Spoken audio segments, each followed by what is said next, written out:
오늘 은혜 받으실 말씀은 역대상 11장 15절에서 19절까지 말씀입니다. 역대상 11장 15절에서 19절까지 말씀을 우리 다 같이 봉독하겠습니다. 30 우두머리 중 세 사람이 바위로 내려가서 아둘람 굴 다윗에게 이를 때에 블레셋 군대가 르바임 골짜기에 진쳤더라. 그 땅에 다윗은 산성에 있고 블레셋 사람들의 진영은 베들레헴에 있는지라. 다윗이 갈망하여 이르되 베들레헴 성문곁 우물물을 누가 내게 마시게 할꼬 하매 이 세 사람이 블레셋 사람들의 군대를 돌파하고 지나가서 베들레헴 성문곁 우물물을 길어 가지고 다윗에게로 왔으나 다윗이 마시기를 기뻐하지 아니하고 그 물을 야훼께 부어드리고 이르되 내 하나님이여 내가 결탄코 이런 일을 하지 아니하리이다. 생명을 돌아보지 아니하고 갔던 이 사람들의 피를 어찌 마시리까 하고 그들이 자기 생명도 돌보지 아니하고 이것을 가져왔으므로 그것을 마시기를 원하지 아니하니라. 세 용사가 이런 일을 행하였더라. 아멘. 할렐루야. 저는 오늘 다윗의 영성 두 번째 시간으로 더하시는 축복이란 말씀으로 은혜를 나누기를 원합니다. 한번 따라 하실까요? 더하시는 축복. 여러분, 우리가 인생을 살아갈 때 가장 소중하고 중요한 것이 무엇이라고 생각하십니까? 그것은 하나님의 은혜입니다. 은혜 없이는 단 하루도 한순간도 살아갈 수 없습니다. 그러므로 늘 하나님 앞에 기도할 때마다 하나님 은혜를 주옵소서. 하나님 주신 그 은혜가 우리의 영혼 심령에 메마르지 않기 원합니다. 우리의 영혼 심령을 적실 뿐만 아니라 우리의 가정 또 자녀 삶의 현장을 적심으로 은혜가 있는 곳에 하나님의 임재가 임하고 하나님의 임재가 임한 곳에 하나님의 능력이 나타나므로 그 은혜로 말미암아 승리케 하옵소서. 우리가 기도할 때마다 주님 은혜 주시고 그 은혜로 말미암아 이 땅을 다스리고 정복하고 그 안에서 기뻐하는 성공적인 삶을 살아갈 수가 있게 된다는 것입니다. 오늘 본문을 보니까 다윗에게는 우인방 3인과 자인방 3인을 중심으로 30명의 장군이 있었고 35만 명의 용사들이 있었습니다. 그들은 하나같이 모두가 영웅을 드렸고 특히 다윗을 위해 생명을 바치는 그러한 충신들이었습니다. 한마디로 하나님께서 다윗에게 붙여주신 동역자들이었습니다. 다윗이 받은 최고의 축복 중 하나가 있다면 하나님께서 모든 것에 더하여 주시고 붙여주시는 은혜라는 것입니다. 그렇기 때문에 다윗은 늘 언제나 간증하지 않습니까? 주님께서 더하여 주셨고 많은 사람들을 나에게 붙여주심으로 내가 가는 곳곳마다 어느 환경 어떤 곳에 있다 할지라도 승리케 해 주셨다. 모든 것을 이기게 해 주셨다라고 그는 하나님의 이름을 높이며 간증하고 있는 것을 우리는 보게 되어집니다. 어느 날 다윗은 무더운 여름 날씨에 아둘람 굴이라는 항무지 굴에서 숨어 지내다 보니까 너무너무 목이 말라 갈증 가운데 있었습니다. 그래서 갑자기 자기 고향 베들레헴에서 솟아나는 시원한 샘물을 마시고 싶었습니다. 그래서 다윗은 그냥 지나가는 말로 내 뱉었을 뿐인데 오늘 본문에 보니까 3명의 용사가 40km나 떨어진 그 베들레헴까지 가서 시원한 생수를 길어서 가지고 왔습니다. 즉 목숨 걸고 블레셋 적신을 뚫고 물을 길러왔던 것입니다.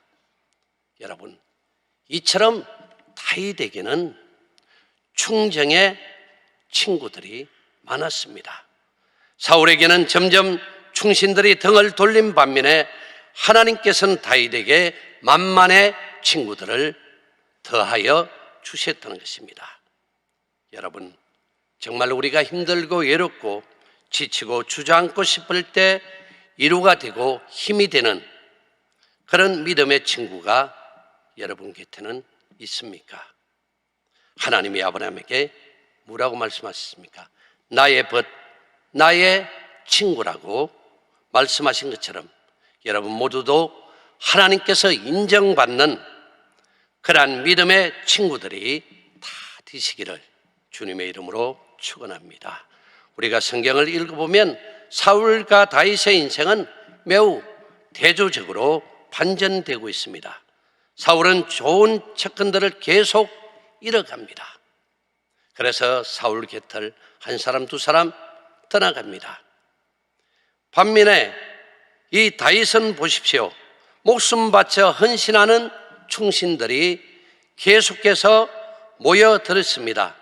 다윗에게는 생사고락을 함께하는 친구들이 많았습니다. 그래서 그가 피신하는 곳마다 위험을 무릅쓰고 숨겨주고 도와주었던 사람들, 훌륭한 신앙의 멘토들, 위험한 상황에 처한 다윗을 앞장서서 도운 사람들이 있었다는 것입니다. 여러분, 인생은 독불 장군처럼 혼자 살 수는 없습니다. 다 함께 더불어 사는 것입니다. 그렇다면 우리가 어떻게 할 때 하나님께서 더하시는 또 붙여주시는 그러한 축복을 누리며 살아갈 수가 있을까요? 저는 오늘 두 가지 말씀의 은혜를 나누기를 원합니다. 첫 번째로 보니까 자기를 희생하는 빈 마음을 품어야 한다는 것입니다. 따라하실까요? 자기를 희생하는 빈 마음을 품어야 합니다. 다윗은 신하들이 목숨 걸고 떠온 샘물을 마시지 않았습니다. 그는 자신의 갈증 해소를 위해 사람을 이용하지 않은 것입니다. 본문 19절을 보면 주님, 이 샘물을 제가 어떻게 마실 수 있겠습니까? 이 물은 목숨 걸고 새 용사가 길어온 새 용사의 피가 아닌가요? 그래서 다윗은 그 물을 누구에게? 야훼 하나님께 부어 드렸다는 것입니다. 11장 18절에 이 세 사람이 블레셋 사람들의 군대를 돌파하고 지나가서 베들레헴 성문곁 우물물을 길어가지고 다윗에게로 왔으나 다윗은 마시기를 기뻐하지 아니하고 그 물을 야훼께 부어드리고. 여러분 보십시오. 다윗은 언제나 가장 귀하고 소중한 것은 누구에게? 하나님께 드렸다는 것입니다. 좋고 비싼 것일수록 먼저 주님께 드렸습니다. 어떻게 하면 하나님을 기쁘시게 해드릴까에 초점을 맞추었다는 것입니다. 하나님 제일주의 신앙, 교회 중심의 신앙, 예수님이 어뜸이 되는 신앙, 모든 것은 하나님의 영광에 초점을 맞추는 그러한 삶을 살았던 인물이 바로 다윗이었습니다. 여러분, 록펠러가 세계적인 거부가 될 수 있었던 비결은 록펠러 어머니의 10가지 교훈에 있었다라고 간증합니다.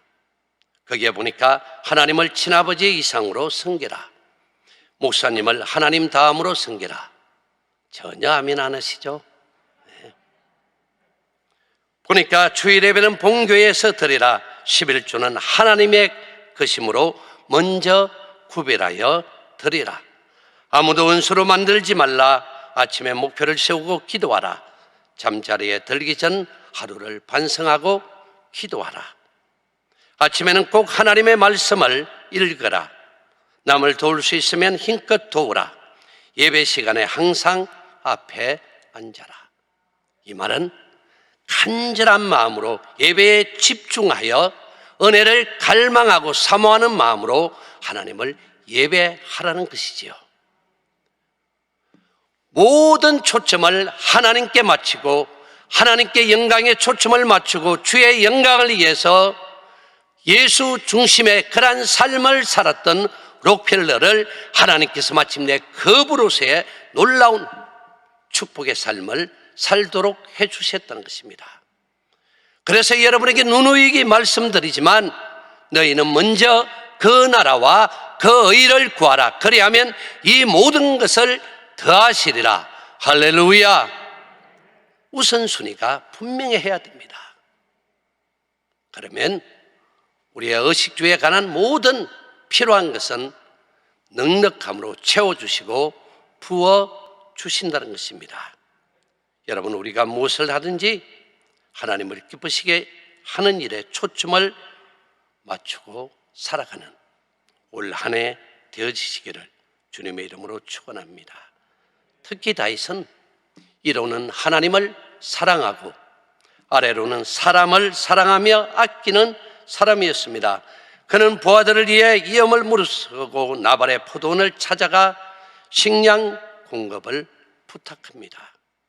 자기 목숨을 희생하기까지 또 감수하는 그런 모험을 했습니다.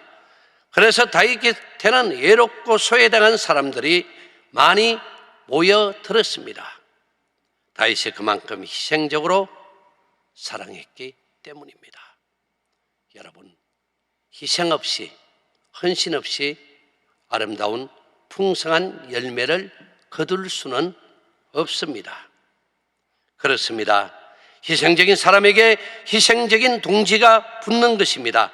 약은 사람에게는 더 약은 사람이 붙게 되어지는 것입니다. 자기를 비우는 사람에게는 역시 사심 없는 사람이 다가오는 것입니다. 오늘 본문 11장에서는 다윗 곁에 영웅혹을 들을 일일이 소개해 주고 있습니다. 그래서 11장 전체를 1절부터 여러분이 읽어보시면 전체적인 줄거리를 우리가 이해할 수가 있습니다. 모두가 지사충성의 공신들입니다. 이들은 가면 갈수록 다윗을 위해 목숨 바쳐 일하는 충신들이 되어집니다. 더 놀라운 점은 12장 18절을 보니까 다윗 곁의 모든 참모들도 다윗처럼 성령의 기름 부으심을 받은 성령 충만한 영성의 사람들이 모여 들었다는 것입니다. 영적인 사람에게는 영성의 사람들이 따른다는 것입니다. 여러분, 우리가 잘 아는 대로 유유상종이란 말이 있지 않습니까? 끼리끼리 모이는 거예요. 늘 긍정적이고 창조적인 절대 긍정의 믿음과 감사의 신앙으로 무정된 성도들이 모인 곳에는 어쩌면 그런 사람들, 그래서 그 친구를 보면 그 사람을 안다라고 말하지 않습니까? 그런데 엉망하고 불평하고 말만 하면 부정적인 이야기만 하는 사람은 어쩌면 그렇게 꼭 닮은 사람끼리 모여 있는지. 그러므로 여러분, 우리는 늘 언제나 하나님을 사랑하고 내 이웃을 내 몸같이 사랑하고 섬기는 아름다운 믿음을 소유한 귀한 성도들이 다 되어지시기를 주님의 이름으로 축원을 드립니다. 여러분 모두는 성령 충만하여 언제나 절대 긍정의 믿음으로, 절대 감사의 신앙으로 올 한 해를 예수 중심으로 살아갈 때 하나님께서 어느 해보다도 가장 위대한 성공적인 한 해로 복의 복을 더하여 주실 것입니다. 이처럼 다윗 곁에는 정치를 위한 충신들과 고귀한 영성을 겸비한 믿음의 사람들이 날마다 늘어만 갔습니다. 하나님께서 얼마나 많이 더하여 주셨던지 12장 22절을 보면 부러울 정도였습니다. 여기 보니까 날마다 다윗에게로 돌아와서 돕고자 하며 큰 군대를 이루어 하나님의 군대와 같았더라. 다윗의 주위에는 수많은 믿음의 사람들, 다윗 중심으로 도우고자 함께하는 사람들로 인을 치고 있었다는 것입니다. 사랑하는 성도 여러분, 이것이 큰 축복이에요. 우리가 가는 곳마다 더하여지는, 붙여주는 이러한 은혜.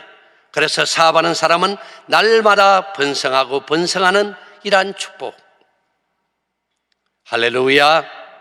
그래서 내가 맡은 지역, 내가 맡은 구역, 사람들이 구름대와 같이 몰려들어야 돼요. 이것이 가장 큰 축복이에요. 그러므로 하나님, 나에게 믿음의 아름다운 통역자들을 붙여주옵소서. 그래서 하나님, 이 귀한 일을 이루어갈 때 함께 더불어 협력하여 주님 맡기진 귀한 사명 아름답게 이룰 수 있도록 귀한 통역자들을 붙여달라고 여러분 기도하면 하나님께서 붙여주시고 역사해 주실 것입니다. 이러한 경험을 했던 다윗은 하나님 앞에 어떻게 고백하고 있습니까? 시편 23편 6절에 그는 이렇게 고백합니다. 내 평생의 선하심과 인자하심이 반드시 나를 따르리니. 하나님의 그 붙여주시는, 더하시는 그 은혜에 관해서 믿음으로 고백하고 있다는 것입니다. 우리 모두에게도, 또 우리 자녀들에게도 이러한 축복이 함께 하시기를 축원합니다. 다윗은 혼자 힘으로 성공한 것이 아니라 좋은 사람들을 만났기 때문에 크게 성공할 수가 있었습니다.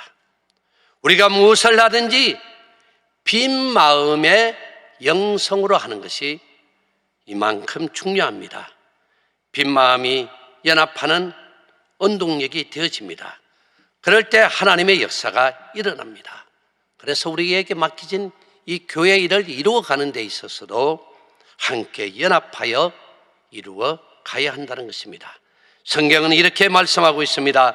전도서 4장 9절에 한 사람이 한 사람보다 나음은 그들이 수고함으로 좋은 상을 얻을 것입니다. 12절에 보니까 한 사람이면 패하겠거니와 두 사람이면 맞설 수 있나니 세겹줄은 쉽게 끊어지지 아니하느니라. 함께 연합하여 이루어갈 때 어떤 어려운 일도, 또 하나님의 사역을 이루어갈 때도 힘이 나는 거예요. 그러므로 여러분, 빈 마음의 영성을 소유함으로 다윗이 믿음으로 고백했던 그 수많은 간증들, 그 은혜를 여러분이 삶의 현장에 직접 경험하고 나누는 귀한 역사가 임하기를 주님의 이름으로 축원을 드립니다.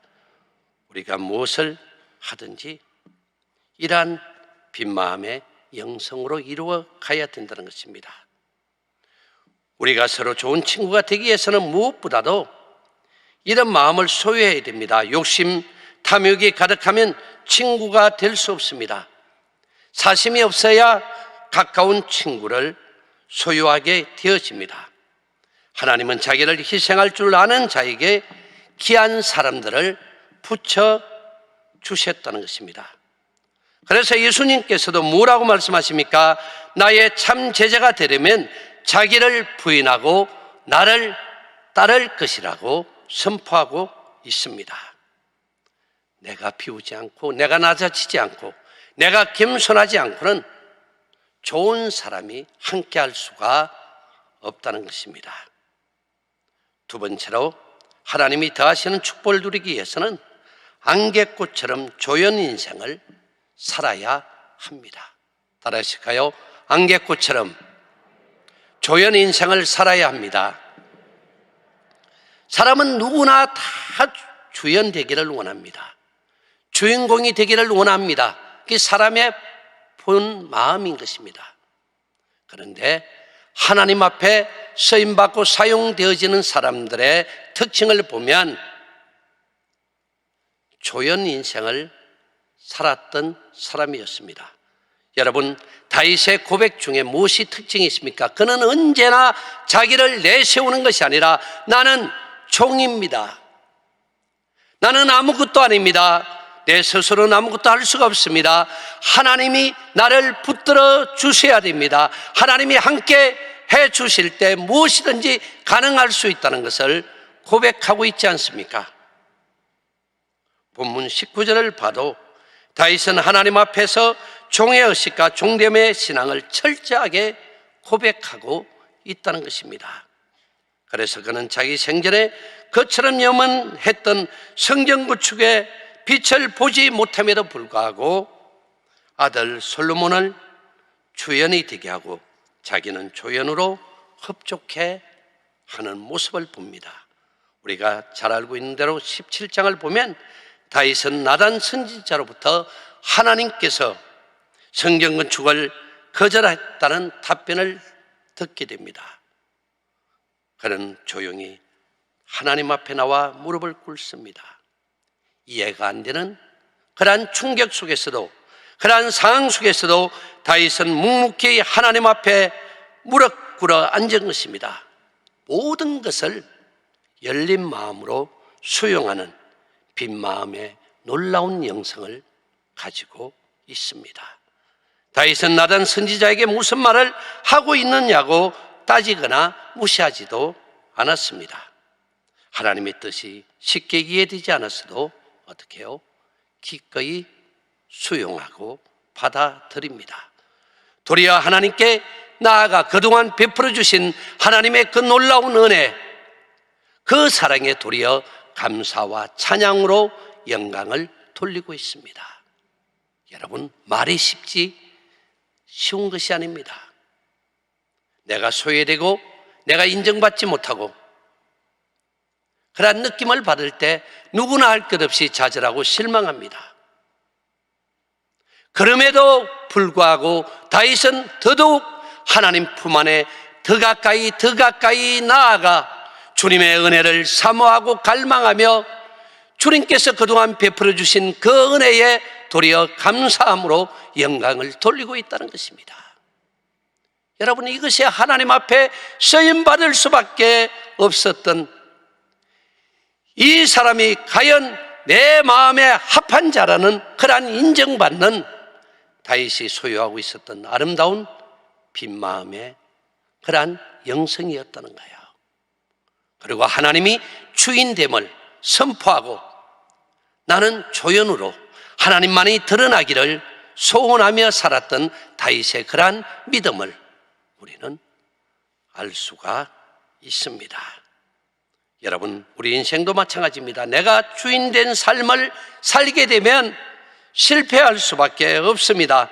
그러나 주인의식을 버리고 나는 조연이라는 것을 인식하고 오직 우리의 모든 주관자가 되시고 주인 되시는 그 예수님께 맡기고 그 주님을 삶의 현장 속에 모셔드리고 그 주님께서 모든 것을 주관하고 이끌어 가시도록 내어드리면 우리는 승리하는 삶을 살아갈 수밖에 없습니다. 베드로가 자기 힘으로, 자기 능력으로, 자기 지혜로 하고자 밤이 맞도록 애쓰고 힘을 썼으나 한 마리의 고기도 잡지 못한 것을 우리는 너무나 잘 알고 있지 않습니까? 그런데 하나님 말씀에 의지하여 깊은 데로 가서 그물을 던졌을 때 내가 주연이 아니라 내가 조연이고 예수님이 주인된 그러한 삶으로 내어드렸을 때는 만선의 기적을 경험했다는 것입니다. 내가 하고자 하면 힘이 들고 고단하고 때로는 절망 가운데 들어갈 수밖에 없지만 하나님이 하시면, 예수님께서 하시면 무엇이든지 가능하고 형통하고 풍성한 놀라운 축복을 누리게 됨을 결코 잊지 마시고 주님과 함께 더불어 나아가는 복된 나날들이 되어지시기를 예수님의 이름으로 축원을 드립니다. 그렇다면 여러분 삶의 주연은 누구십니까? 예수님이십니까? 내가 주인이십니까? 하나님이 주연이시고 나는 조연이 되어야 하나님께서 어떻게 해요? 계속 더하여 주시고 계속 붙여주시고 은혜 위에 은혜를 더하여 주신다는 것입니다. 내가 조연일수록 적이 많아지고 내가 조연일수록 나의 친구, 벗이 많아지는 것입니다. 우리나라 안도인 시인은 다른 사람이 빛나도록 배경이 되어주는 안개꽃 같은 인생을 살고 싶다라고 고백하고 있습니다. 안개꽃이 아름다운 것은 자신의 청아함을 드러내지 않고 장미꽃이나 다른 예쁜 꽃을 돋보이게 하는 데 있습니다. 일반적으로 안개꽃은 장미꽃의 배경이 되어줍니다.